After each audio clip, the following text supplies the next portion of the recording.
everyone for coming here. It's nice to see a full house here. Thanks for having us. Well, you're welcome. There are people here, I know from Highland Lake and from Bradley Lake and from Cold Pond, and I'm not sure if Elbow Pond is represented. Where are you from? But Horseshoe Pond. Horseshoe Pond. Our speakers today are, we're going to start with Tom O'Brien, who's the president of the New Hampshire Lakes Organization. He's going to talk about vegetative buffers for lakes and how important they are. And then Jay Olby is going to speak to us about the Shoreland Water Quality Protection Act. We also have with us today Mike Brusolati, who's the chief of the Andover Water Commissioners. And he's available for questions and has brought some handouts on Bradley Lake testing in the back. Were there any on Highland Lake? I believe there are if you go online. If you go online, and we can talk about, we can also send some information out. The Conservation Commission has been in the process of doing our own website, and we will have we've loaded it up with lots of information and links to the testing for Highland Lake and Bradley Lake and lots of information. So we hope to have that link on the Andover website very, very soon, so you can just get things online.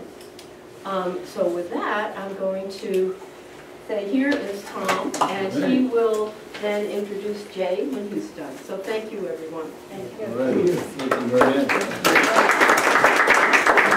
So it's nice to be amongst lake people.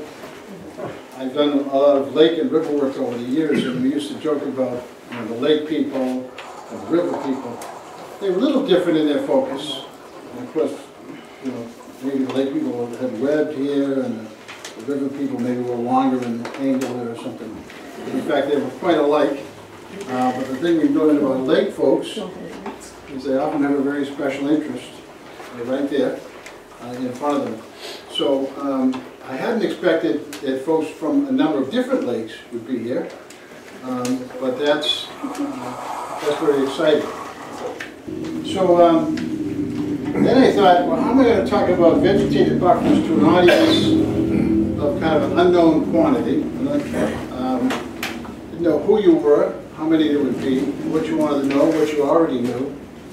So I'm going to do kind of a high-level perspective on vegetative buffers and not get into a lot of the nitty-gritty of it.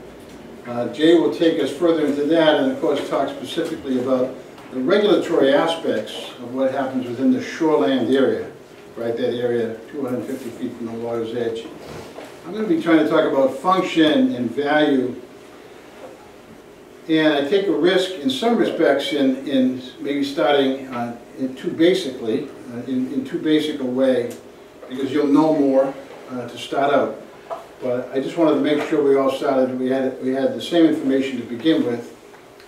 So here we go. First of all, New Hampshire Lakes is a statewide nonprofit organization and was supported by local associations, individuals, and businesses. We take the time to tell people this because there's a lot of confusion whether we're a state agency. Now we don't have a regulatory role, and so we're education-based, information, advocacy. I spend a lot of time at the State House, either trying to move laws in the direction of protecting lakes or prevent good lake protection laws from being undone. And we work at the local level, municipal level, on ordinances and that type of thing where people want that work to happen. So, working for clean and healthy lakes. So our business is the lake. So our members may live around the lakes, but we don't get into the business of what, say, an individual landowner versus another individual landowner, because a lot of that kind of plays out. And try not to get in between the individual landowner and the regulatory agency when there's a compliance issue. Our focus is on the lake, so we try to implement best practices that are going to be to ensure the long-term health of the lake. We know this, don't we? There's 1,000 lakes in New Hampshire. When I tell people that, they go, really? And I like to tell folks, too, that less than 1/3 of them are in the lakes region. Say, really? Now, there's a real big one right in the middle there. Kind of takes up a lot of attention. but it's also very different, that 44,000 acre Lake Winnipesaukee. There are 1,000 lakes in New Hampshire. There are hundreds in the Monadnock region. There are hundreds in this kind of central, you know, we're kind of between South Central, Central, Upper Valley, and they're pocketed like you have here in Andover. A tremendous asset, and we start here because they're worth $1.5 billion a year to the state's economy, and that includes when we're providing drinking water, right? When they provide drinking water to the cities and towns. It's an incredible asset, and I think by and large, sometimes policymakers and sometimes even ourselves, we can take this for granted. So I think that one role that you have all played, and if you haven't, please do so, is to educate your fellow townsfolk around the value of lakes. Moving on here. So New Hampshire Lakes focuses on the two primary threats to lake health. Invasive species, milfoil's the poster child, right? Then we've got Asian clams, zebra mussels, the list goes on and on. Lake Champlain has 50 some odd introduced species, about a dozen of which are considered invasive, meaning they disrupt the entire ecology of the lake. I mention that because, well, which lake here has a lake host program? Which lake here has a weed watcher program? I would suggest that you consider some aspects of both of those. And lake hosting is really about educating boaters in order to prevent the introduction of invasive plants and animals. The weed watchers are folks who are trained simply to look for a plant, an invasive plant that's gotten introduced. Because just like human health, the lake is a living thing. If you can prevent disease from entering, right, an invasive parasite from entering, that's first and foremost. If that lake does have an infestation, then you want to have an early detection, an early warning system, and DES actually has a team of divers that will come in and try to eradicate that milfoil. So if you detect it early and you get a rapid response, you can nip it in the bud. So it wasn't a hand in the room that went up with respect to weed watchers and lake hosts. Something to consider with invasive species. I'm going to run through that, and I'm now done. I'm not going to talk about changing weather patterns. That's our euphemism, by the way, for climate change. How'd you like that? Changing weather patterns. Just so we don't start a raucous debate. This is what we're talking about here today, polluted runoff water. That has to be like winter storm every time it rains from one dirt road right down into the lake. Okay, so it's visible evidence. And we see this stuff, you know, with satellite views of what's happening in the Gulf of Mexico, and people think, oh my God, I can't believe what's going on down there. And in fact, when it happens here, with dirt roads and driveways and rooftops and runoff all over the state when we have severe rains. All right, what's the problem with polluted runoff water? So nearly 90% of the water quality problems in our lakes can be attributed to polluted runoff water. I know that I'm older than all of you, all being, well, half of you being about 39 years old and the rest somewhere in between, right? Yeah. But we all remember, magically, that teary-eyed Native American Indian in the 70s paddling the canoe. Remember that? Keep America beautiful. And back then, of course, it was water that ran a different color every time you had a discharge from a mill. You had, you know, the idea of trash and tires and shopping carts and so forth. Most of that stuff has been taken care of today. What we have today, however, is sedimentation, is soil, so watershed is a term that some people understand. It's not a very useful term, but it's simply a drainage area. Right? So that area around the lake, we know, drains to the lake. Ergo, when you develop land around a lake, doesn't make you a bad person. It positions you with the responsibility, though, because everything that happens on that land is draining to the lake. The rooftop, the driveway, the roadway, the lawnway, it's draining to the lake. And moving on. So I just wanted to get to some of the things here. Okay, so common pollutants in runoff water. Bacteria. Every time we get a heavy rainstorm in the summer is when bacteria levels spike in lakes. Because essentially things are washing off the landscape. Sediment, you saw some pictures of that. Nutrients. So the same thing that we're feeding plants with on the land, and it's not just the farmers, it could be the lawns, it could even be gardens, but that phosphorus and nitrogen that we're feeding terrestrial plants, if excess is applied and it runs off into the lake, then it's feeding aquatic plants as well. And then we get these algae blooms, right? DES had a phenomenal, I don't know what the final count is, but algae and cyanobacteria blooms were kind of off the charts. That's an indication of a number of things, but one of which is the nutrient levels are getting higher. Moving on, please. Was that statewide that they were off the charts? Or Yes, okay. statewide, yeah. It'll be interesting to see the final report on that. So toxic contaminants where that might occur. Chlorides, we're talking about road salt. One of the things we're seeing in the state is some of the biggest, deepest, cleanest lakes are sounding the alarm because they're finding levels of chloride that are steadily going up. And the chloride is most likely coming from roadways because we salt to keep them open and bare in the winter for safety reasons. And interesting enough, a lot of water softeners in a lot of areas, which rely heavily on salt. So that salinity is climbing some big lakes. Spofford Lake out in Chester, is it Chesterfield? Once it gets to a certain essentially salinity level, it can be irreversible. Unlike a river that's flowing, even though lakes have water coming in, coming out, they just don't flush that easily. And lastly, thermal pollution. We see lakes in New Hampshire that 40 and 50 years ago were cold water fisheries and today are warm water fisheries. It wasn't just a change in the label, it was the water got warmer.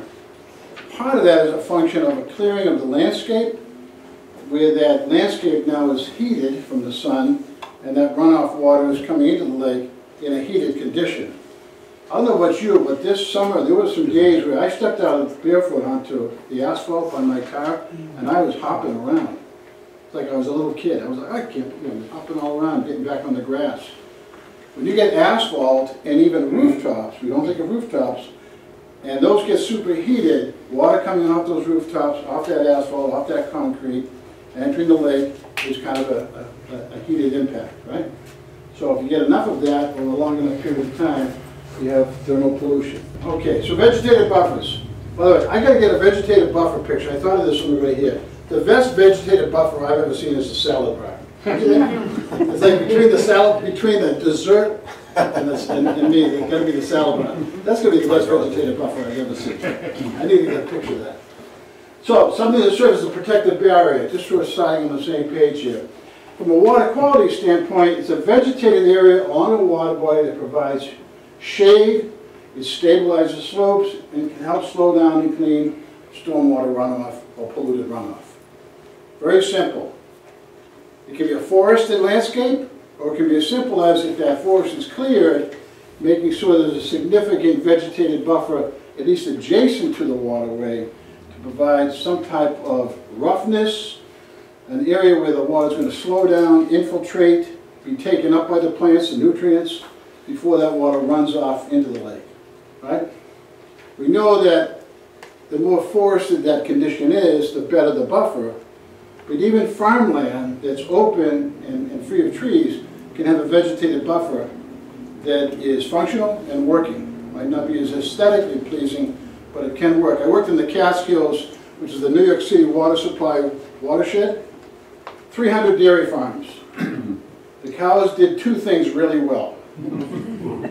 They produced milk, and they produced what we euphemistically refer to as nutrients. And with the work we did there, by taking water off the rooftops and running under the barnyards, as opposed to across the barnyards, and out into a filter field, and then keeping the shoreline of rivers vegetated, we're able to produce clean water for the city of New York. They don't filter their water in New York City. And it's coming from farmland in the Catskills. So it can be done, even on land that's being, utilized for agriculture or for homes. Best vegetative buffer is a naturally occurring multi-age forest, trees, shrubs, grasses, and natural ground cover. That happens to be a picture of Bradley Lake. So you can engineer it, but the best system is a natural one. This is in a page that's on the table up there, and it's essentially a buffer gap analysis. So you see over the left, high, medium, medium, medium, low, and none. So no buffer protection, no value from a water quality standpoint. If you get a permanent buffer of, say, 300 feet or greater, which you might have with a conservation easement, you're considered to have the kind of highest level of buffering, right, on that lake. And we're not talking about conservation easements. What we're not talking about today, or what I'm not talking about is how to keep a view shed intact. How to keep a landscape around the lake, like we saw in that picture, intact. That's a different, it's a much more comprehensive strategy. What we're talking about is, irrespective of what happens there, trying to establish vegetated buffers around the lake and around streams that go to the lake. And these are the minimum distances and some of the techniques you can use to do that. So conservation easements, so this is the Shoreline Water Quality Protection Act, the 50-foot and 50 to 100-foot buffers, and some work that communities can do through zoning. So we're just wrapping up here. So one of the things I do is I meet with lake associations all around the state, and I love it because I walk in and I say, I'm about to give you some advice that you didn't ask for. That's always very popular. And that's what I do. And that means that I've never met you before, I really don't know how well you work together, and then I start offering advice. So I'm offering some advice here from where I sit, a distance from here. We're based in Concord. I've been here now a few times, so I don't know what the conservation ethic is within the community. I don't know the politics of this. I don't know what the status and what the conversation is around this stuff at the Conservation Commission level, in the select board, what the folks who are paying taxes in this town in Andover think about this. So not knowing any of that, disregarding all of that, these are my recommendations. Work to permanently conserve at least 300 feet from the shoreline of the lake as a forested natural buffer. You can do that through ordinance. You can do that through ordinance. I can tell you that in the drinking water supply watersheds that are well protected, New York City, Boston's, they have unfiltered water supplies to millions of people, and one of the principal things they do is they permanently conserve a certain distance along every stream, around every wetland, and adjacent to the lake. But that requires a concerted action on the part of the town and a long conversation to do so. Through conservation easement ordinance, create vegetative buffer requirements. So something less than 300 feet, have some requirements so that even though people may be logging, even though people may be clearing, building, putting driveways in, roadways, you have a permanent buffer adjacent to the streams, again adjacent to the lake, simply as a long-term protection for water quality. Lastly, one of the things we have in New Hampshire, like so many places, we have lakes around which there are people who have been there for a long time, and so you have land that's already developed. And then we have land that is undeveloped. What we'd like to suggest is that you don't just want to protect the undeveloped sections through vegetative buffers, but that people who live around lakes today implement a voluntary program in which they're willing to restore and bring some vegetative buffering capacity back to their land. People say, well, how do you do that? And I say, more or less. What do you mean more or less? I said, no, mow less, right? Let it grow in. Get grasses and bushes. Do you know they have, I found this out this summer, I'm like evangelical about this, okay? I should buy stock in this. They sell blueberry bush sod. I had no idea. Jay knew this. He's not, yeah, where have you been, Tom? He said. Literally roll it out and bushes will grow. How cool is that? Of course, because there's a blueberry, high-bush blueberry industry in Maine, but they have a bunch of these nurseries. So you can restore a buffering capacity to your land, even if it's already lawn, by mowing less and intentionally planting some things in there. So there's a lot that people can do, even on developed lands. And this is the next phase of what New Hampshire Lakes is doing, rolling out programs to people around the state, the tools and resources to restore that buffering capacity to lands that are already developed. Thank you. I'm going to take questions at the end after Jay's done. All ready? Okay, Jay Obey. Jay and I have been longer than I expected. My apologies. So Jay works with the Department of Environmental Services. He knows more about himself than I know about him. So I'm going to let him introduce himself, other than to tell you that he and I have tag teamed a little bit, and I have come to rely on him because he knows his stuff. He does these kinds of presentations all the time, and he's been at this. How long have you been working in this program now? 10 years now. 10 years. So I give you Jay Obey. All right, great. So again, my name is Jay Obey. Thanks for coming, everybody. I've been with the state now for, geez, a little over 10 years. I can't believe it. Could you spell Obey, please? A-U-B-E. And my job title today is the Shoreline Program Outreach Coordinator, but I do wear quite a few hats there. I'm also heavily involved in compliance aspects of Shoreline Protection Act as well as wetlands law.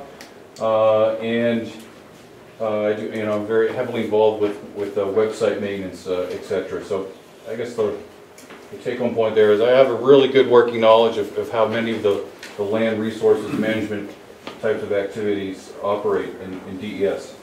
So the focus of this presentation today will be on the Shoreline Water Quality Protection Act as it exists today. And the intent here is really just to give you the nuts and bolts of how this law works today.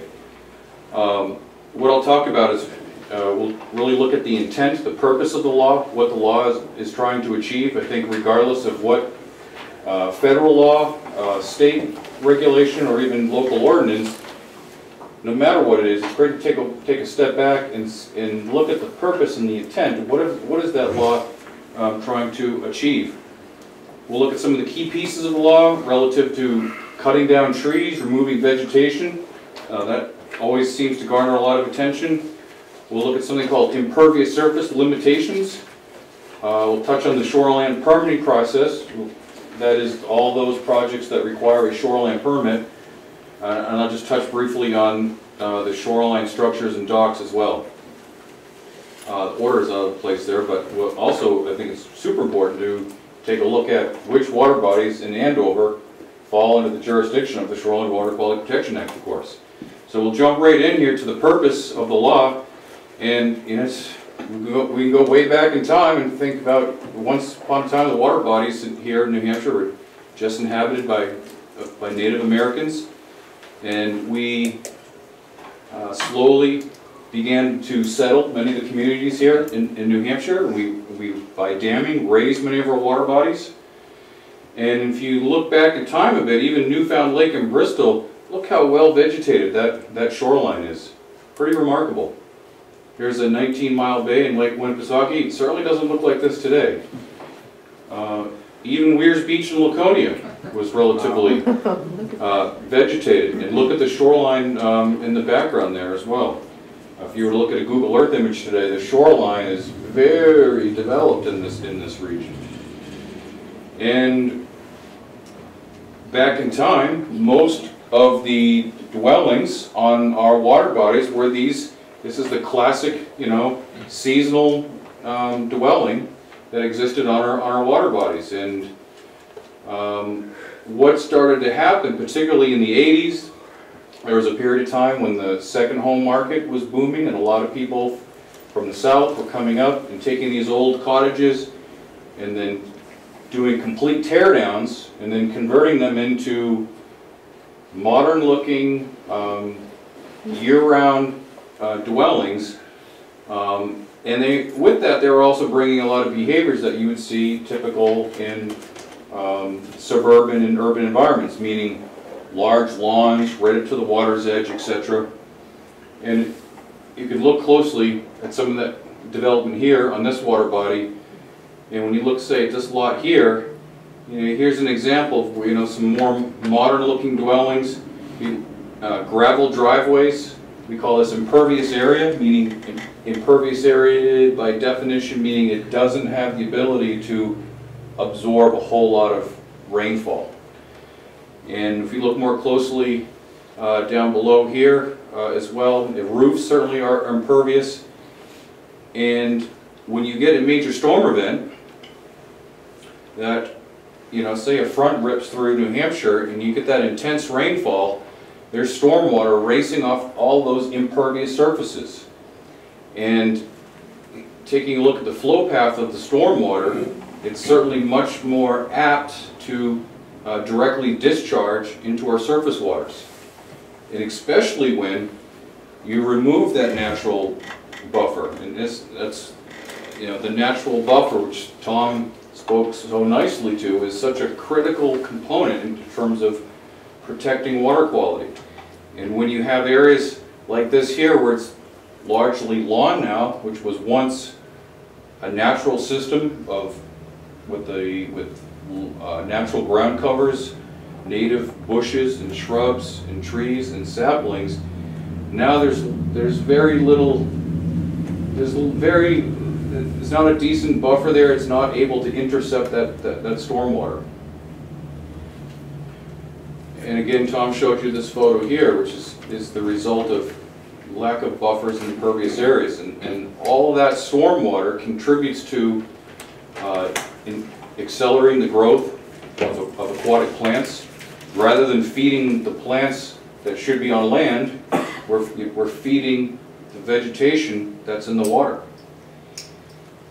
And here we have the cyanobacteria, algae blooms, increasing in New Hampshire in record numbers. Here's an example here. When we have vegetated buffers like this, they also provide a fair amount of shade over the water. That helps keep those inshore waters much cooler as well. Milfoil is a hot topic these days. Milfoil does not like shaded environments. So by having well-vegetated buffers, trees that provide some shade over those inshore waters, milfoil is much less apt to get established. Here is a decent buffer. These folks have a great view of the surface water, but they also have a vegetative buffer left intact. This is what the law is trying to achieve. Also here, we have a nice vegetative buffer. Still a fair amount of trees, but simultaneously allows for a decent view. So Jay, I'm struck by the fact that you don't have to live in the deep woods to have a vegetated buffer with shade. That's right. Interesting. Here's a site here where these folks tried to do the right thing, and they removed some lawn in an area that they had historically trimmed and pruned and mowed, and attempted to get some semblance of a buffer back intact again. The waterfront buffer area within the protected shoreline really, here are some of the limitations in terms of what can and cannot be done under the Shoreline Protection Act.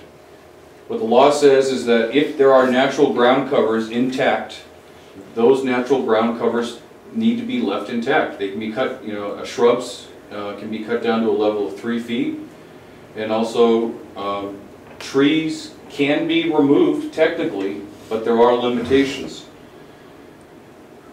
How far back from the water? 50 feet. I'm going to speak more to that in just a moment. So it's important that you walk away with the intent and the purpose of the Shoreline Protection Act.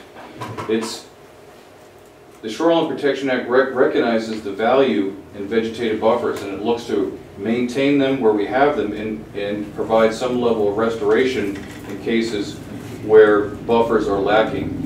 The law also looks at stormwater runoff, and there are elements within the law that, depending on how you develop at times, mandate that you incorporate some level of stormwater management, and I'll speak to that in a moment as well. And certainly there's the critical wildlife habitat piece. There's a whole lot of wildlife out there that depend on vegetated buffers.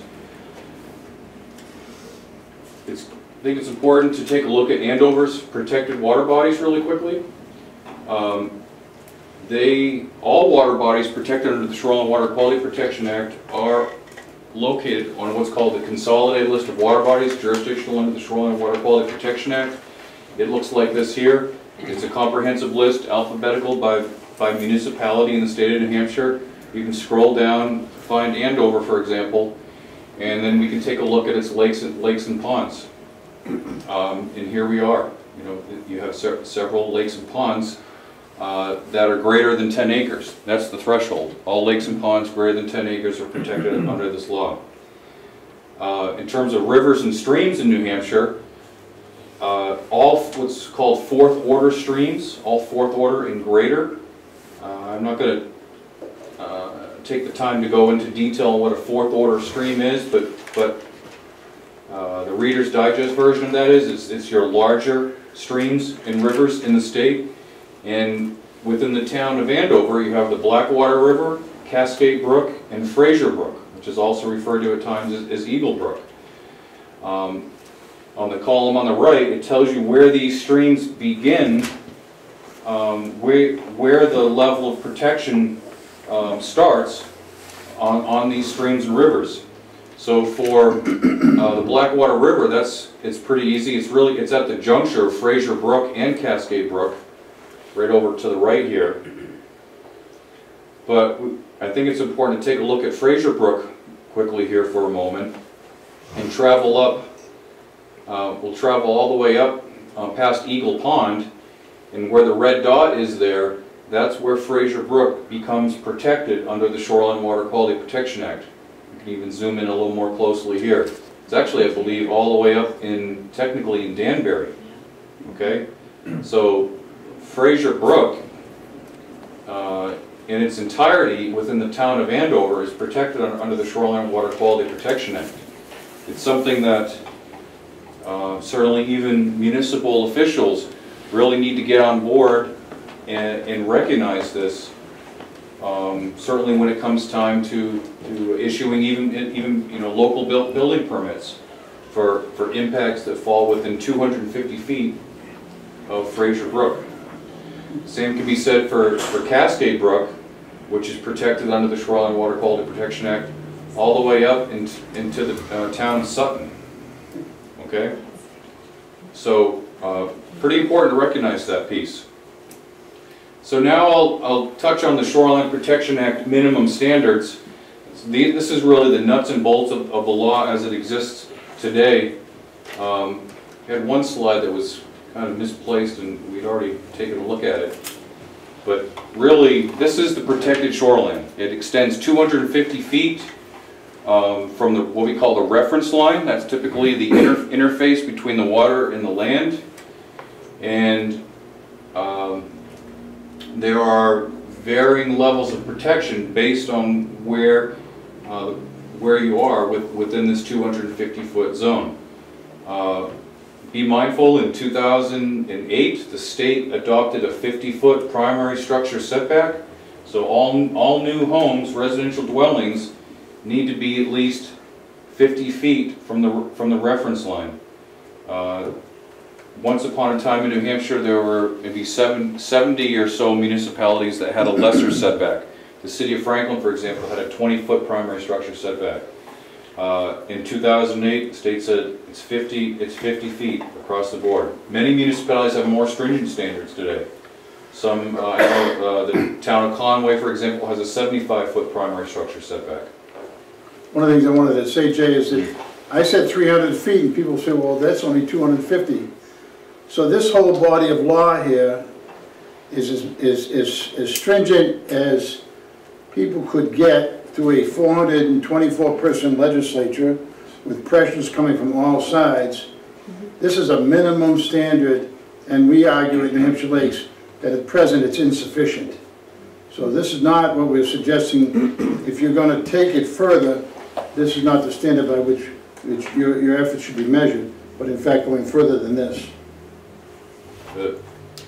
Just to speak a little more to what Tom said, as my understanding, there are several municipalities in the state of New Hampshire that recognize the Shoreline Protection Act as it is today doesn't provide the level of protection that they desire, and they have made their local ordinances more stringent than the state law. And the state law does allow for that. There's a very specific provision within the law that says towns may adopt and enforce local ordinances that are more stringent than the Shoreline Water Quality Protection Act. So moving along here, it's important first to look at this waterfront buffer area. It's that first 50 feet that I was speaking to a moment ago. The slide, I think, was misplaced, but the waterfront buffer, we call it, is this first 50 feet here. So that's that real critical zone where the law is looking to maintain those regions of our shorelines that do have natural vegetation left intact and provide some level of restoration when possible. So looking at this property right here, the waterfront buffer is intact. These folks probably cut out a tree or two there at one point to allow for a better view. Unlikely permissible to remove any of the trees from the center here today. The take-home point in this slide is that the law says the first 50 feet is considered that waterfront buffer, and that natural vegetation you see there needs to remain intact. That's that real critical zone where this vegetation is helping slow down the flow of stormwater, and when stormwater does reach this area, the plants on the land are going to absorb those nutrients rather than feeding the vegetation in the water. The law does allow for a 6-foot wide walkway down towards the water through the buffer to access, say, a dock or even a beach. If a property owner or developer had an interest in removing trees, it is permissible, and this is how it works today. Looking at that first 50 feet, that buffer, the property owner or developer would take that property and they would divide it into these 25-foot by 50-foot grid segments. Now once you've determined where the 25 by 50-foot grid segments are, and by the way, there's a prescribed means of determining this. The law says you always start from the most northerly or easterly property boundary for consistency's sake. You determine where these 25 by 50-foot grid segments are, and then you score up the trees based on their diameter. By the diameter, each tree is given a score. 1 to 3 inches, 1 point. 3 to 6 inch trees are given a score of 5 points. 6 to 12 inches, 10 points. All trees greater than 12 inches in diameter are given a score of 15 points. The law says today that it is permissible to remove trees within any grid segment, provided that when the cutting is done, 25 points worth of trees and saplings remains. I can tell you right now, it's really darn easy to achieve 25 points, considering you could have just 2 trees, one at 12 inches and one at 13 inches, and that will give you your 25 points.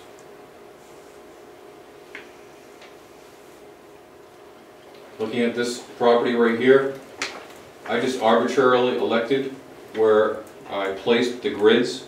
It's on the Merrimack River in Concord, but the point here was just to show you that here is 2 grid segments that are 25 by 50 feet. There's a very steep slope that you can't see that drops off in the back and descends down to the edge of the Merrimack River. The point here is that there's probably 60 or 70 points within each of these grid segments. And the way the law is today, it would be permissible to remove some of these trees today. Taking a look at the woodland buffer area, this is the next zone. We're talking about this area right here. The area that exists between 50 feet and 150 feet from the water's edge. What the law says today is that 25% of that area between 50 and 150 needs to remain as natural woodland, needs to remain relatively untouched, unpruned, existing in what we call an unaltered state. So looking at this property here that exists from 50 feet to 150 feet, the bulk of it today is already altered, and that is the case for many lots today within the protected shoreline that have already been developed. In this case here, there's only 2 small little sections that are really unaltered. The lawn is considered an altered surface. But what the law says is that 25% of the region between 50 and 150 needs to remain unaltered. If these folks today wanted to, say, expand the size of an existing home, or maybe build a detached garage, very permissible, but it wouldn't be permissible to disrupt these two small regions that technically today do exist in an unaltered state. Through the permitting process at DES, when folks are impacting the protected shoreline in a way that requires a shoreline permit from New Hampshire DES, the applicant is required to show us what region between 50 and 150 will remain untouched. And what most folks are doing today is they are allowing the regions along the property boundaries to remain in an unaltered state. This way it doesn't interfere really with the view of the surface water, and it provides some privacy from abutters.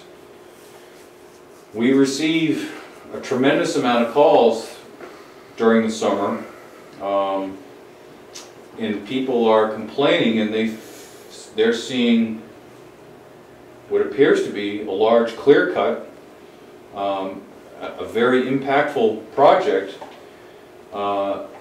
and what in actuality it turns out that the project really it's a legal project. It's a project where the applicant or developer has obtained a shoreline permit. They've cleared out the center of the property and just allowed two small slivers of land to exist in that unaltered state. And today that meets the minimum standard of the law. We developed this fact sheet here. It's the Vegetation Management for Water Quality fact sheet. It speaks nicely to these limitations I just explained, and I believe we may still have a few copies available on the back table. It's important to touch on this impervious surface limitations piece really quickly. If you remember early in the presentation, I was talking about how the law isn't only looking at vegetation, it's looking at impervious surfaces as well, because the law recognizes that impervious surfaces have the tendency to concentrate stormwater flows. So there are some impervious surface, we call them impervious surface thresholds, that I'll speak to in a second.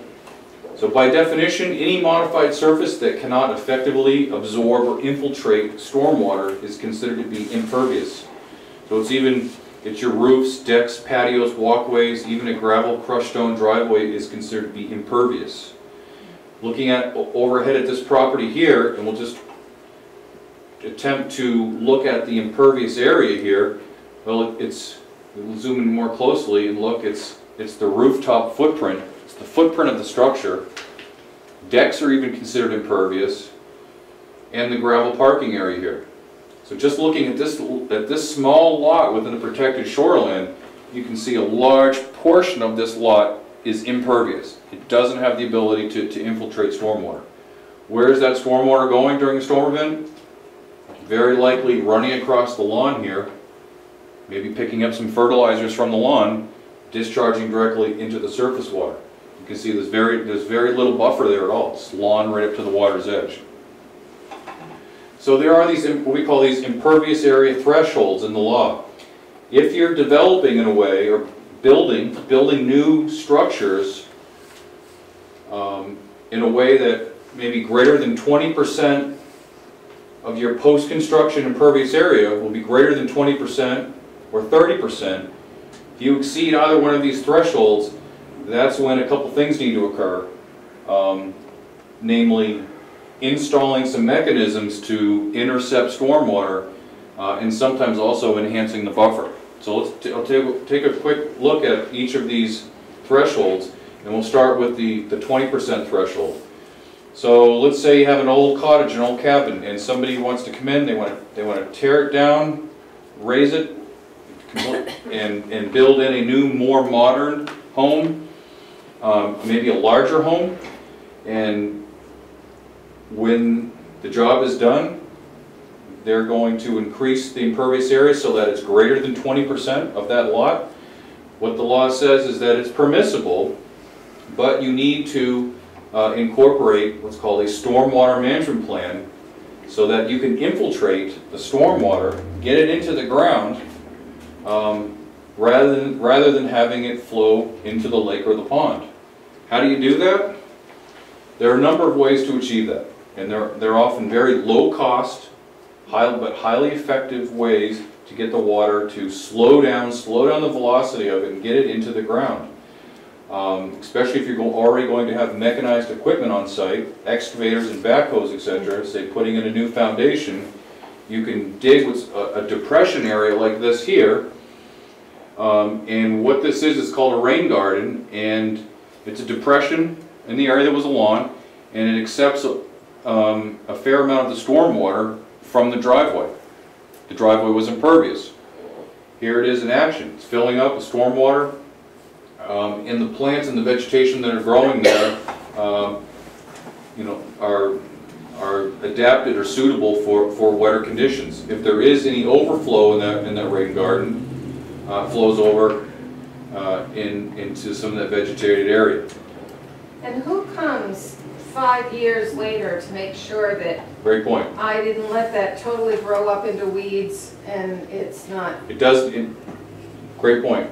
And we don't have the resources to follow up. Okay. We look at the plans that are designed by the applicant. We do follow up after we issue the permit on a number of permits, particularly those that pose the greatest impact in the protected shoreline. But it could happen. Yeah, who's to say? You know, there's a real estate transaction, and the next property owner says that's ugly, get rid of it. Yeah. Would weeds in it destroy the ability to take water? No, not necessarily. It's a better thing to have it vegetated. But what will destroy it is allowing sediment to build up in there over time. When we issue the permit, it's conditioned in a way that it's maintained, meaning that from time to time over the years, you have to remove some of that really high density nutrient load that's in there. It's really silt and sediment that's in there. It needs to be removed and maybe spread out in a wooded area.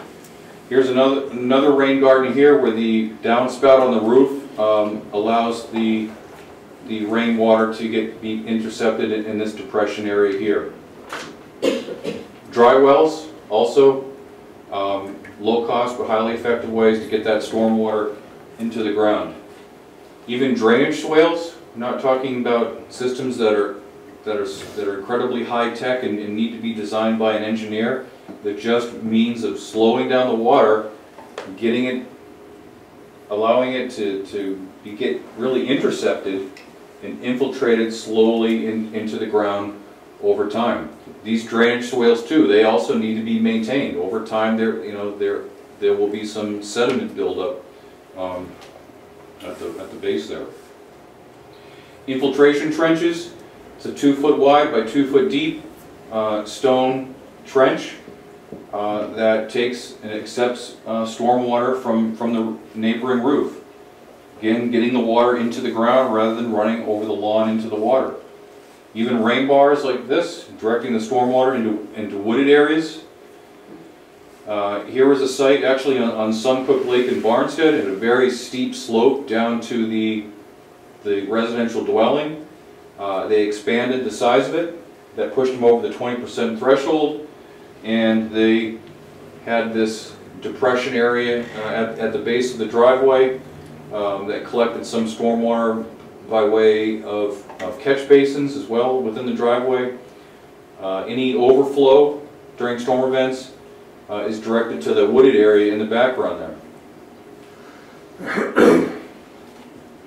New Hampshire DES developed this great resource, New Hampshire Homeowner's Guide to Stormwater Management. I brought 2 copies here, one for the Highland Lake Association, one for Bradley Lake as well. If anybody else wants a copy of this, please, you can email me. I'll be more than happy to put one in the mail for you. But it's a fantastic resource that provides directives and instructions on how to design and install many of these stormwater features. Many of the more super active, really progressive lake associations around New Hampshire, every summer they are identifying regions around their water bodies that seem particularly prone to concentrating stormwater, and they are taking the initiative to utilize many of these stormwater management techniques. Jane, I Yeah. have a question. Mm-hmm. Is that also on the internet so that people could just look it up on the DES website? It is certainly, yep, that's a great point. It is available on the Shoreland Program website, and I'll show you how to reach the Shoreland Program website in just a moment. And so people, you don't need to be in a development aspect or going over that 20%, but anyone Mm-hmm. that wants to limit stormwater on their property can use these techniques. That's right. Okay. Another great point. This publication is also available on the Shoreline Program webpage. It's a great tool to teach property owners on how to, landscape at the water's edge. It gives some nice directed instructions on how to convert areas that have historically been lawn into more natural systems. Moving along that impervious area thresholds, let's say if the developer or property owner really is going to max out the impervious area on this property, and they push it over 30%.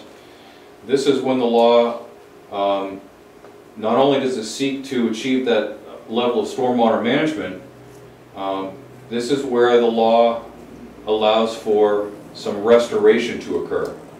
So if a property owner pushes over 30%, again they have to do the stormwater management plan. In this case though, the plan needs to be designed and installed by a licensed engineer.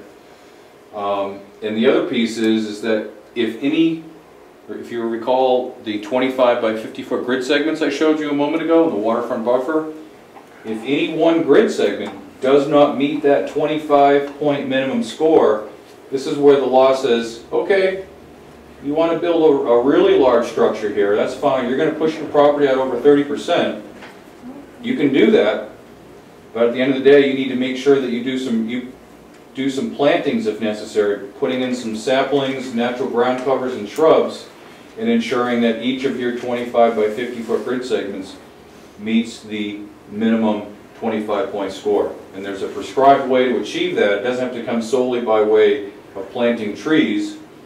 Points are also awarded for planting shrubs and natural ground covers, or even blueberry sod, as Tom mentioned before as well. It's really looking at areas that are just lawn and converting them into a natural buffer. And impervious areas are measured over the entire lot, not just within that first That's correct. 50 or 150 feet. It's the whole lot. It's the whole lot. That's right. So again, if you had a property like this here that looked like there were several 25 by 50 foot grid segments that didn't have a whole lot of points, didn't meet that 25-point score. This is a classic example how a property owner would be required to provide some additional plantings to bring it up to that minimum point score. That is shown through the permitting process. The applicant or the applicant's consultant provides us with a planting plan or a restoration plan to show us how each grid segment will be replanted to bring it up to that 25-point score. So looking back on that last slide and previous slides, you have tree stumps that remain. Mm-hmm. You've got the trees, but the roots still remain in the ground. Yeah. Great point. The law says is that trees can be removed. In this case, if they're removed in this fashion, that would be a violation.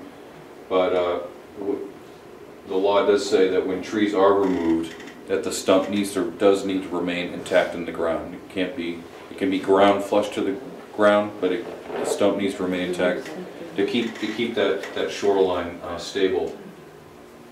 There's a lot of, what do you do in the case of ledge? I mean, there are some lots that are just entirely ledge. Sure. The law recognizes that as well, and it doesn't call ledge as being a modified surface, so it's not considered to be impervious. Okay. It also recognizes that in those cases that it's not Takes a feasible. long time to get stuff to grow on. It's not feasible, it's not, yeah. Yeah, oh yeah. So looking at this property that we took a look at a few moments ago, and it was highly impervious, if they were to develop in a way today, they would have to enhance each of those 25 by 50 foot grid segments there with additional plantings and saplings and ground covers to bring it up to the 25 points. I think it's important to touch on the shoreline permitting process really quickly. What requires a shoreline permit? There are three things that trigger the need for a shoreline permit today. Meaning it's you're excavating with mechanized equipment, you're bringing in bulldozers, backhoes, you're digging into the ground, you're disturbing the ground in a way where if a rain event were to happen, that silt and sediment could easily migrate down to the surface water. Would well drilling be covered? Well drilling is exempt, specifically exempt. Yep. Private drinking water wells. Bringing in fill that changes the contour of the land triggers the need for a shoreline permit. Jay, would that include beach sand? Fill, or Beach. Like Beach bringing in sand. sand to create a beach? Beaches, docks, and the shoreline fall under wetlands law, not shoreline law. And replenishing existing beaches with sand does require a wetlands permit, not a shoreline permit. You're allowed 10 cubic yards every 6 years. I know Jake could cover the wetlands permitting if we had till 8 o'clock. Yeah, right. What time do we have too, Mary Ann? I'm about 3-4 minutes left. Yeah, I think we're on schedule, probably a Okay, quarter. And again, this type of action, how far from the lake? Another great question. Anywhere within 250 feet. Okay. Okay? So if you're doing any kind of excavation work within 250 feet, that is going to trigger the need for a shoreline permit. Even if you're using one of these little guys here that you can rent. It's amazing how things can go awry with the weekend warrior who grabs one of these guys here. Disasters happen. We wouldn't consider this fill here. If somebody wanted to bring in a load of loam and manage existing open areas and lawns, etc., that's not fill. That's general maintenance. If you look in the background, though, looks awfully wet. See some skunk cabbage and stuff growing up there. Very likely a wetland. Perhaps that's what the fill is for. But no, that wouldn't be such a great idea.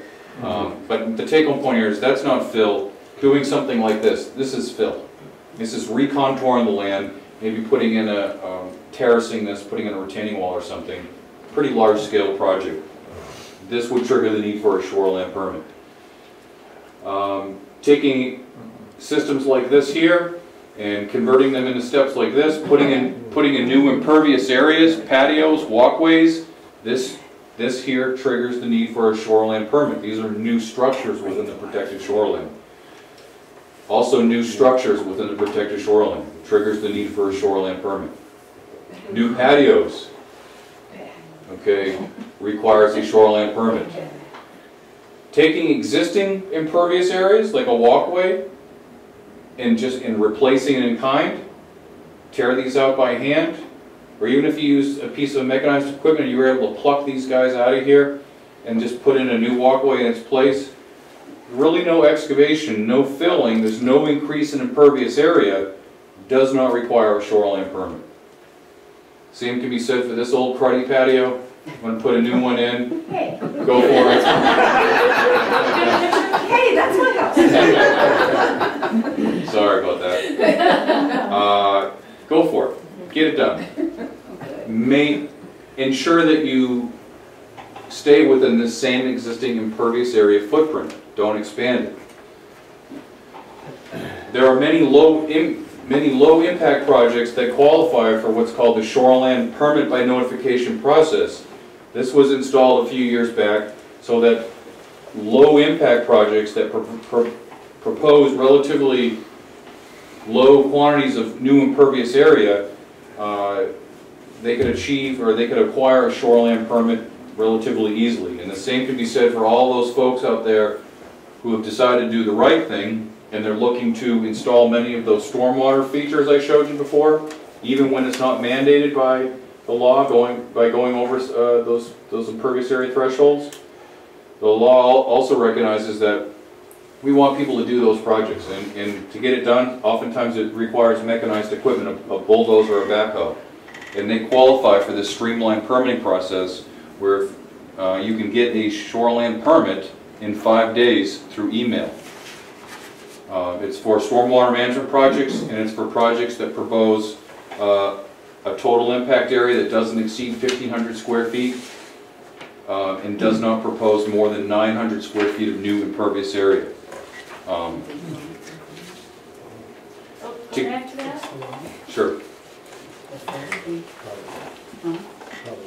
So if you have an interest in checking out the Shoreline Program webpage, maybe it's a rainy day, maybe you're suffering from a little insomnia and you want to visit the site and read some shoreline law, the best way to get to the Shoreline Program page is just in your web browser put NH Shoreline, and that will get you right to the New Hampshire DES Shoreline Program webpage. And there's a tremendous amount of useful information there. The vegetation maintenance fact sheet, you can read the statute to its entirety if you'd like, and there's a slew of other information and tools there as well. And lastly, back along the lines of the beaches, etc. Beaches, any impact that's on the water or in the bank of the water body fall into the jurisdiction of wetlands law. So repairing retaining walls like this here in kind, installing new beaches. Prescribed way to do that is actually construct what is called a perch beach. That's maybe a conversation for another day. But in replenishing beach sand, docks, retaining walls, breakwaters on Lake Winnipesaukee, all those impacts that occur in the water or in the bank require a wetlands permit, not a shoreline permit. A lot of folks who come to us today still weekly wanting to take a site like this here where the shoreline is very stable. There's a ton of natural vegetation growing in there, no evidence of erosion, natural boulders, and folks will want to come in and build a retaining wall here like they see in other properties around our water bodies today. And it's simply not permissible. Under wetlands law, it would require a wetlands permit, and wetlands law wouldn't allow it. There's no need. It's clearly stable, and it just frankly, it isn't permissible for that reason. But if that dock over there rotted away, I'm asking for a friend now, Yep. and I want to replace that dock, Yeah. can I? Is it legal? Was it legally installed? 1957? Okay, so it's a grandfather dock and you wanted to replace it in kind? Yeah. Yeah, probably very permissible. If you're going to impact the water, you got to put in a new, maybe it has a crib. You know what a crib is? Rock base underneath. Yeah, rock base underneath. You know, No. fixing cribs and such requires a wetlands permit. Well, a nice little dock with a flat little foot that sits on the ground. Perfect. Replace it in kind. You're good to go. There you go. Okay. My job here is done. All right. So that's the Shoreline Protection Act in a nutshell. Here's my contact information. If you leave here today and something pops in your mind, you have to come up with some question, please email me, call me anytime. We'd be more than happy to help you out. Maybe you have a project. Maybe you have a project in the mind for coming up in the future. Maybe you want to talk about the permitting, the permitting aspects of it. You can contact me, and I can walk you through that process. Jay, can I ask one quick question? Yeah. Could you briefly talk about the basal area for logging and how that's different than the Shoreland Water Quality Protection Act? Yeah, sure. That's a great point.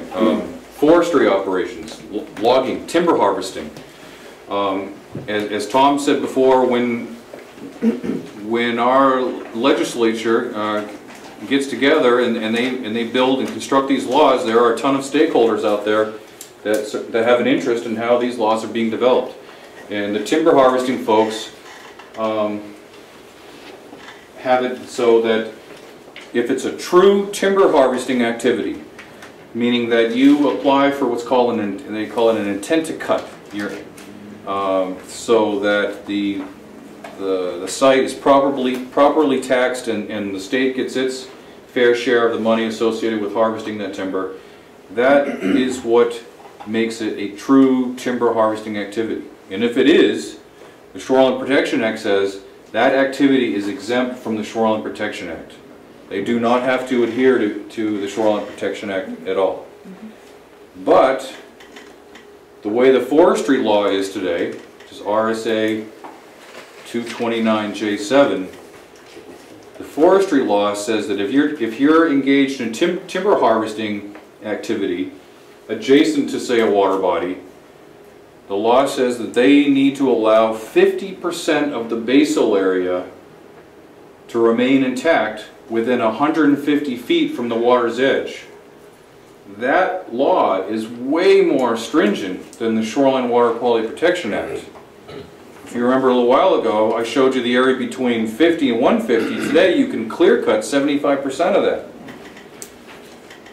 Basal area means you're looking at the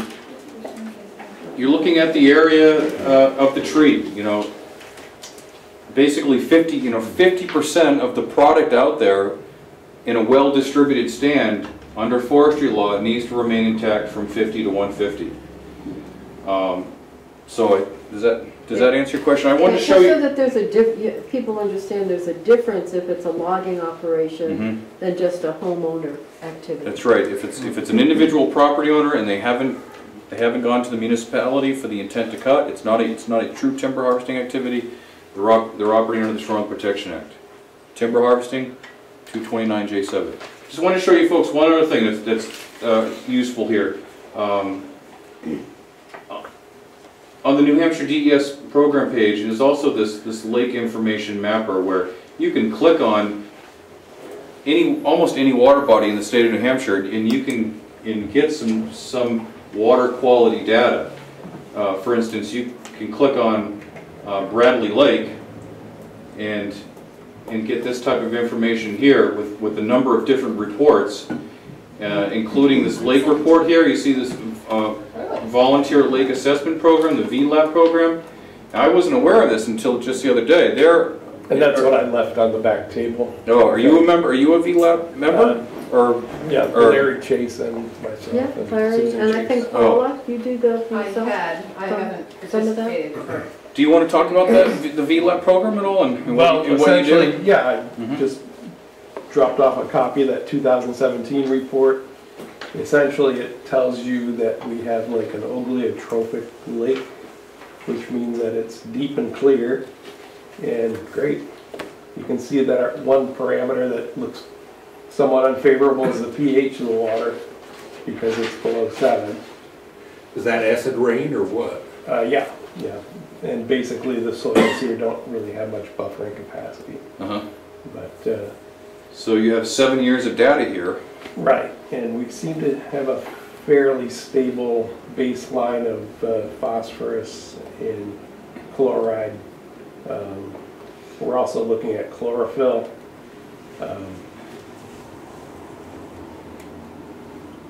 Can I go back to that last slide? You said that was conductivity? This one here is conductivity, yeah. So conductivity is a function of salinity, of salt content? So people. It can, but it's a real basic parameter that really doesn't tell you a lot of anything. Okay. The pH, I would think, is more critical in the sense that, we're not seeing pHs above 7 there. We also had a warning flag for dissolved oxygen, but the depth of the lake also plays into that as far as we've got a very deep lake there. Okay. 70 feet. So this is just Bradley Lake data, so there are a number of people that are collecting water samples weekly, right? Or once a year? It's just during July, Oh, just during July, okay. because it's a low flow. I And now see. in Highland Lake, or is there a VLAP program? There In is, Highland Lake, there is, yes, there is, and that data is available And that's, through the same website as well. So I just wanted to show you that this data exists, and try to help pull in some more resources too, maybe to help you out with, or maybe increase the frequency of sampling if possible, or Can you explain the chart, please? Yeah, what happened on that phosphorus right there? In 2014 to 17? the one thing I can say with this data is before people in DES talk about any kind of trend, they wait till they have 10 years worth of data. So this here is your pH, your acidity, and this here has a number of different pieces. You know, chlorophyll, phosphorus. Looking at this just in the 7-year period here, for whatever reason, looks like between 15 and 17 there's a slight increase in phosphorus, which is a nutrient that aquatic vegetation, you know, helps stimulate the growth of aquatic vegetation, algae, and other types of Because outbreaks those of of us blooms. who have been on a lake for many years are certainly seeing a lot more lily pads growing that we never used to have in areas we It's never making used to us see. nervous. In areas we never used to see them, so it's concerning to us. So on the right-hand side, it says transparency to meters, right? Mhm. So you have about 7 meters is the threshold, and you see the phosphorus. It looks to me like the phosphorus, even though Jay's, you know, to his point, we don't have a 10-year timeline yet, Mhm. but it certainly looks like the phosphorus is trending upwards, right? Yeah. And what makes phosphorus go up? So phosphorus is a function, it's a nutrient. Right? It comes from fertilizers, it comes from runoff. Yeah, big. And once it gets to, it's also, there's certain background levels of phosphorus that are just coming from it's a mineral, so it's coming from a forested landscape even, there's background levels. But when we accelerate that through our own activity, and then once you get plant growth in the lake and that decomposes, it starts to be self-generated. Right. And it gets bound up in the sediments, it gets released regularly, so you can get to phosphorus levels in which no matter what you do around the lake, they'll continue to increase in the lake. So the time is now to reduce phosphorus inputs from all sources that you can identify around the lake. And a great way to achieve that is incorporating many of those stormwater management techniques that I showed you a moment ago. Be interesting to see the 2018 data will be published soon. So it'd be interesting to see. One thing where I've that- noticed yeah. the last couple summers is we've had some very extended dry spells, Yeah. I was Mhm. gonna say. and I was amazed how well the lake level held up, even though we had no surface flow going into it. Sure. It was all groundwater and springs, Mhm. so. Mike, could you mention, On in town affecting a lake that we love. And, you know, if there were gonna, I was participating in the water treatment testing and enjoyed doing it, but I kind of slacked off. So one suggestion is get involved so that you might get them posted online, right? The town's website, so can you get reports posted online? Just a suggestion.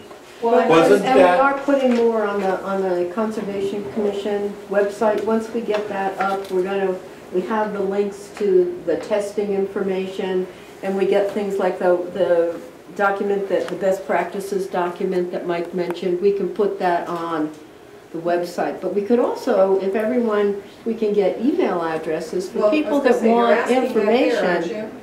you? You know, there's a sign up back there, you know, we can mail things out to you, email. In the interest Wasn't of your one of- time, I just want to suggest, we tried to cover a lot of ground today, which is really challenging. But do people have questions about what was covered today. And I was going to say, if the questions go beyond what we can answer, we always reach out to any one of us, and we'll get back to you with more information if necessary. So you had something, sir, and then you? The slide that was just up maybe 2 minutes ago with the, graph. yeah. Now, I understood from what Mr. Aub said, that is on the state website, is it? Yes. It is, I think yes. it's So also in one of these. That's on the DES website, yes. So we can go to that and let's say see the 2018 results. And here's the interesting thing about the government websites, is that Google, if you Google stuff, it'll often get you quicker to the page on certain websites, Yes. trying to go through the page. Right. It's just the pages, the websites are so dense with information that a Google a search might get you right to that page quicker. If you can't find this information, just email me, write this down here, and I will send you the direct link to it. Now, I just took that data from the website itself on Friday, so the 2018 data is not up yet, but I know that we have a handful of people working in the limnology section of DES who are compiling all this data, and it should be up shortly. Okay? You put the name of any lake, common New Hampshire, and you'll get 3 or 4 documents in almost every search that relate to that's kind of raw data on those lakes. You, sir, and then you? Thank you.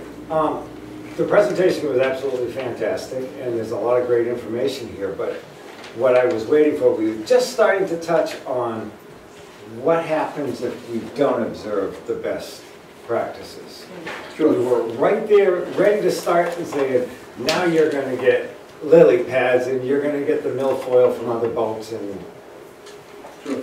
So, I wish we had half a day to cover the kind of ground. I felt like I was kind of, so what we do, New Hampshire Lakes, is we're trying to pull people in one direction towards optimum kind of conditions that you're protecting your lake. And what DES is mandated to do is essentially figure out how you can work within the regulatory system to achieve the desired outcomes. But that leads you to, if this is where people want to go, to minimum standards, right? What we can tell you, this is what I'm certain of, that if we build out a lake shoreline to the minimum standards, then lake water quality is going to degrade at an accelerated rate. The lake will age faster than it is aging today if we build out the shoreline to the existing standards today. We think they're insufficient. The fact that forestry has more protective standards than does the Shoreland Act in that 50 to 150 foot section. So the deal is that depending on the geology of the lake, so Highland Lake and Water Lake are similar in size, except for one really distinctive difference. One's a third deeper, as many feet deeper, right, as the other. And so the accident of geology, the genes, the makeup of that water body, remember I said it's a living thing, can be the determinant in how long that lake stays clean and healthy. When you start to accelerate the flow of nutrients and other stuff into the lake, you're going to age that lake quicker, and it'll turn over. And an aging lake goes from a oligotrophic right through this mesotrophic to this eutrophic and dystrophic stage, where you have a lot more green plants, a lot more stuff decomposing, a lot more stuff growing in the lake. So there's no perfect formula. Every lake is going to age differently. And what we can try to do is slow down that process by reducing our impact around the lake. So there's no kind of cookie cutter answer to the question, but there are tipping points. There's no question there are tipping points, and there are lakes around the state that where the nutrient levels are getting so high and the aquatic vegetation gets so dense that they're, in my opinion, well on their way to becoming marsh-like rather than staying in a lake condition. so it's similar to, I've been in the building trades forever. It's like building code. If we build to the minimum standards, congratulations, that's a D minus. You passed, but it's a D minus. That's a great analogy. Yeah, it's a great analogy. So you really want to try to achieve, you know, a protective standard. If you have a lifetime investment and you want your children and your children's children to have the same clean lake, or the town of Andover to have the same clean water, then you want to try to, if you've already developed, try to restore the buffering capacity of those lands. For the undeveloped, try to work in a creative and collaborative fashion to try to retain and maintain as much of that buffering capacity as possible. You had a question, sir? Yeah, I just had a clarifying question in terms of building setbacks for new construction. My understanding is it's 50 feet, but you still have to get permitting within that 250 feet area, correct? Correct, all new construction requires a shoreline permit. The state setback is 50 feet. Okay. So for a raw undeveloped lot, that the new dwelling, including the deck, attached deck, needs to be at least 50 feet from the water's edge. How about any aspect of the septic system, the tank, D-box? Septic system setbacks are based on soil type present, but it's at least 75 feet. Okay, so 75 feet from the septic, okay. And does the town, is there anybody here from the town? Does the town have that same setback and requirement, or is it more stringent? No, the town does not have a setback requirement. So, okay. No, I think it's, So we go back- it's not more stringent. So one of the things I would do is a lake association or a group of lake associations, and creating a community of lake associations would be a really nifty idea. Harrisville has done that with 7 lakes in that town. They're actually working through the Conservation Commission to be kind of, if not unified, at least sharing and collaborating. But inventory the condition of your current ordinances, zoning, bylaws, etc., and codes, so that you can match them up against the states and see whether they're protected or not. That'd be one way to do that, is to inventory that stuff out. And I just wanted to mention, the Conservation Commission now, we're working on a wetlands ordinance that we could have that would, if you're looking at just wetlands, all the buffers were removed, Jay, I think it was in 2010, around 2000, the state law buffers were removed. In 2011, the Shoreline Protection Act sustained some weakening, I guess you could say. Part of it was restored in 2014. But that whole 2013. legislative piece is important, and it's important to know what's going on a legislative basis, whether there's a move to do more protection or less protection. And I would really encourage people to pay attention to the legislative process. So commercial interruption, that 50 to 100 foot woodland buffer that's right now at 25% forested standard, New Hampshire Lakes is having a bill submitted that's going to increase that from 25 to 50%. I don't know if we're going to be successful. It's going to be a dogfight. It's been a tough battle. I've been part of these shoreline advisory committees that take years to sort this stuff out. We just have seen, Jay's has had to respond to a number of clearing activities in which people have left 12.5% as one kind of buffer, 12.5% essentially just a visual buffer, and the whole middle of the property from top to bottom looks like a bowling alley. And they're in compliance. So we just think that's inadequate. I'd just like to add one other thing here too.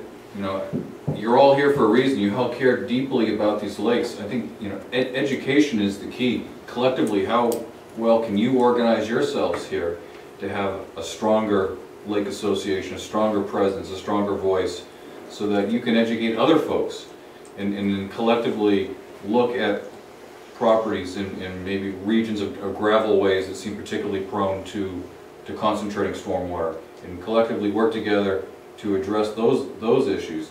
That's how you're really going to you know, gather some momentum and start protecting water quality. You know as well as I do, there are people out there that will cringe if they hear the word anything about environmental regulations. There are people out there today who still think the Shoreline Protection Act is just a law that was developed by some crazy environmentalists who want to save trees. And it, as you know now, certainly the law goes well beyond that. It's recognizing the value that buffers play. It's recognizing how impervious surfaces concentrate stormwater.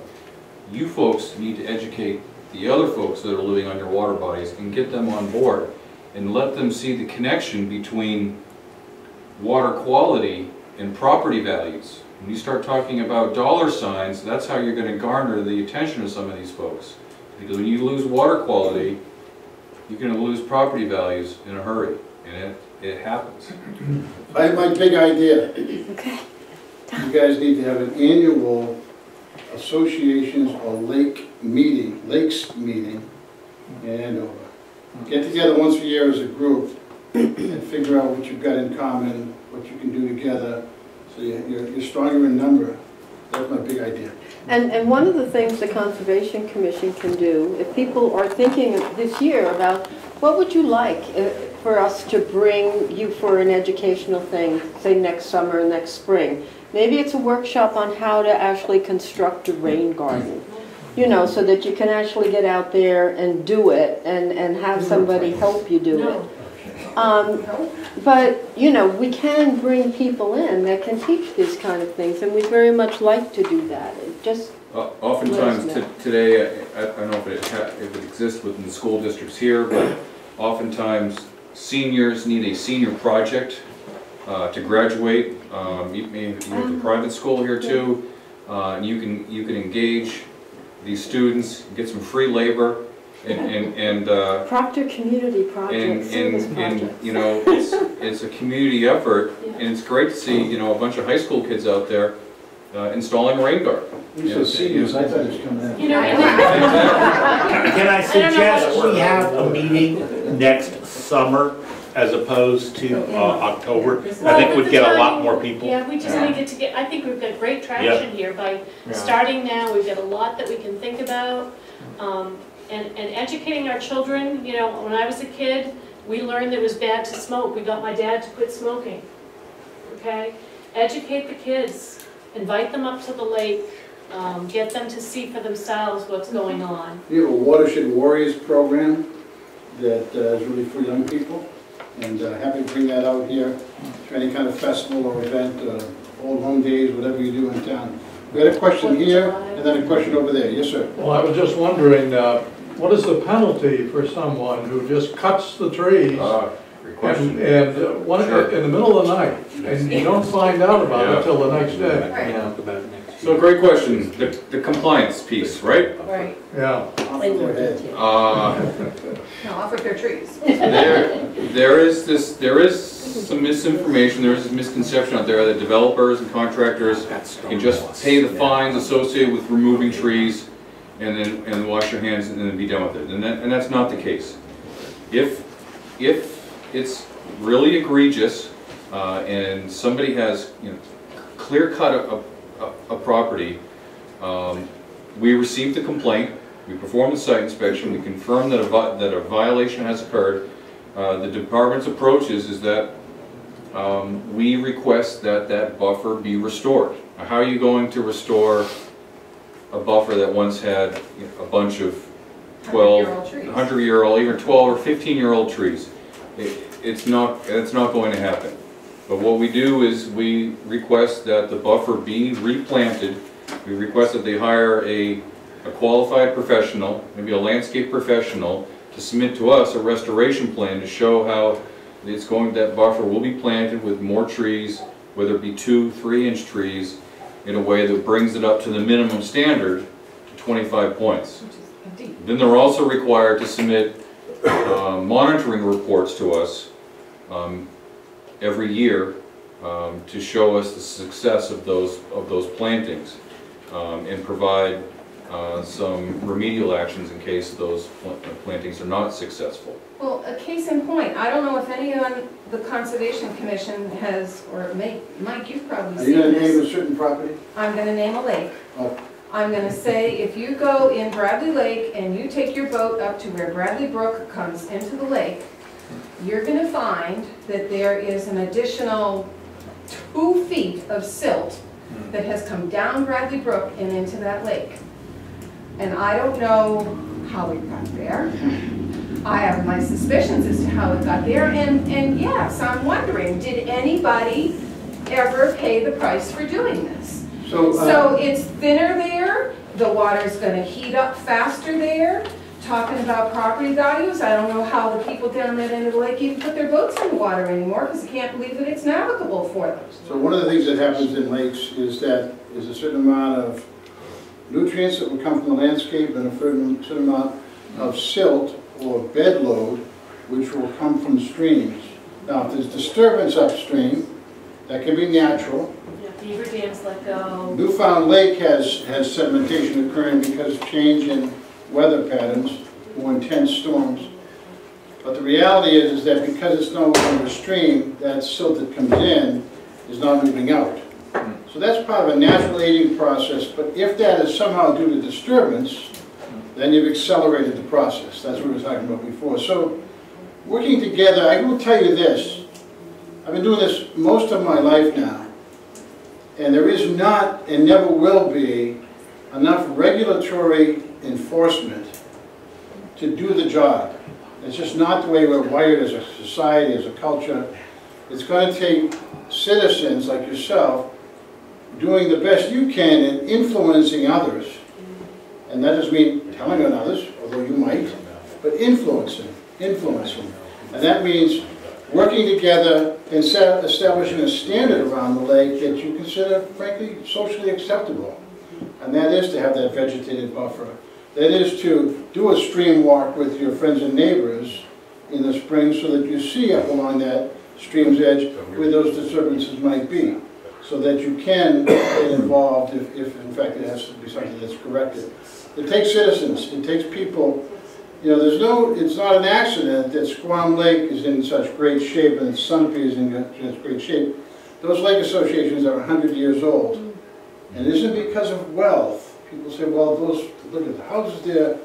It really is citizen scientists that have borrowed in and said, okay, it's not just a vacation home, it's an investment, and it's up to us, because there aren't enough agency folks, there aren't enough people outside of us to do the job better than we can ourselves. You had a question?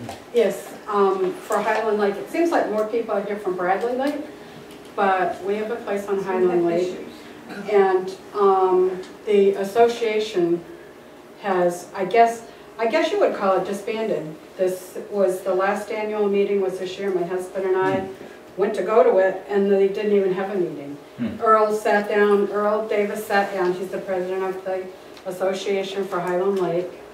He sat down and talked with us for a little while, but some of the people that actively have either passed away. There have always been very few that have attended the meeting at the Standover Fire Station in July.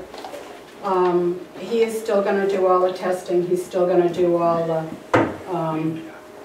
things like that, but as a body, they are not going to meet any longer, which I feel badly about. What I would suggest that you do, and I said this before, I'm going to say it again in a different way, there isn't a big enough population perhaps around each of your lakes to sustain a real robust association in East Lake. And we know it's been tried and failed in a couple of places.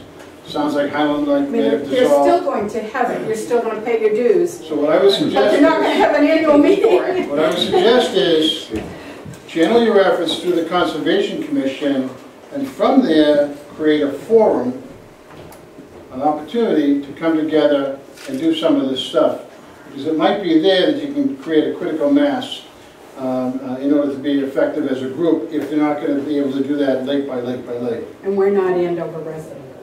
That's okay. I mean, It's you okay. know, It's just okay. Mary does not check IDs as far as I know. Yeah. Other than make sure you're old enough to... I have a very specific Bradley Lake question, and I don't know that anybody's going to answer it for me. I want to know if there's been an intent to cut filed across the lake. What Yes. property are you Yes. talking about? Okay. There has been an intent to cut file. Yes. Okay. And Marion? where could we look at that? You're okay? I'm okay. Okay, So yeah. you know about that. It's gone to the state? I can say from a compliance standpoint that we have fielded complaints about several aspects of it, and what we've done is looked at it through wetlands law actually, rather than shoreline law, because the activities that have occurred thus far there Our forest? are exempt from the Shoreline Protection Act, but because what they've done thus far has impacted some small streams that enter Bradley Lake, that triggered the need for what's called a wetlands forestry notification under wetlands law. And they have permits to cross those streams, and we're monitoring it closely. Is that notice, that intent to cut and those permits available to the public? I believe the intent to cut is filed at the local level, but I can't speak to that, but the wetlands, I think it's upstairs, in the wetlands permit application, that is all public record. You can review any wetlands permit application at DES at any time. Or Hasn't upstairs. DES generated an inspection report, or is that not really? We have opened a compliance case. Anytime DES receives a formal complaint in writing on what we call a land resources management complaint form, we open up an enforcement case. And so there is an open enforcement case on that site as well. We have performed several site inspections on the site, looking at what's called the haul road, which will be used to carry timber out of that site.